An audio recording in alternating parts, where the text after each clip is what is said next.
In June last year, a computer virus called Stuxnet was discovered lurking in the databanks of power plants, traffic control systems, and factories around the world. 20 times more complex than any previous virus code, it had an array of capabilities. Among them, the ability to turn up the pressure inside nuclear reactors or switch off oil pipelines, and Stuxnet could tell the system operators everything was normal. Unlike most viruses, Stuxnet doesn't carry the usual forged security clearance that helps viruses burrow into systems. It actually had a real clearance, stolen from one of the most reputable computer technology companies in the world.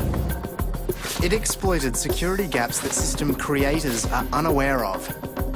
These holes are known as 0 days, and the most successful viruses exploit them. The details of a 0 day can be sold on the black market for $100,000. Stuxnet took advantage of 20 0 days.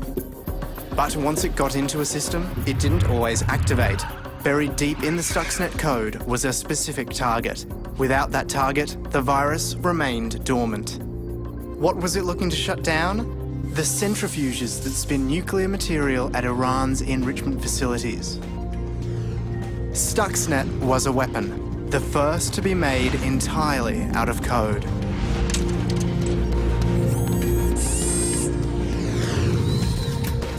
The Washington-based Institute for Science and International Security says the virus may have shut down 1,000 centrifuges at Natanz, Iran's main enrichment facility, last year.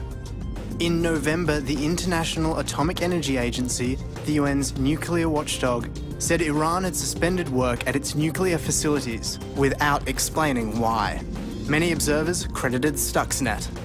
Last month, the Iranian government conceded the virus's infection of the Bashir nuclear facility, still under construction, meant that switching the plant on could lead to a national electricity blackout.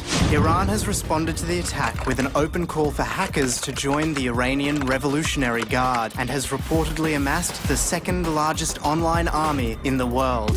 So who was behind Stuxnet? There's no evidence beyond rumor. Some have it that Israel is responsible because the virus code apparently contains references to the Hebrew Bible.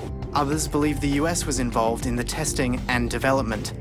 The finger has even been pointed at Siemens mobile phone company, whose software is used by the Iranian regime. The most important question may not be who designed it, but who will redesign it. The evolution has been so fast that 9 months after its detection, the first virus that could crash power grids or destroy oil pipelines is available online for anyone to download and tinker with. You can watch people on YouTube pulling Stuxnet apart. It's an open source weapon. And there's no way of knowing who will use it or what they will use it for.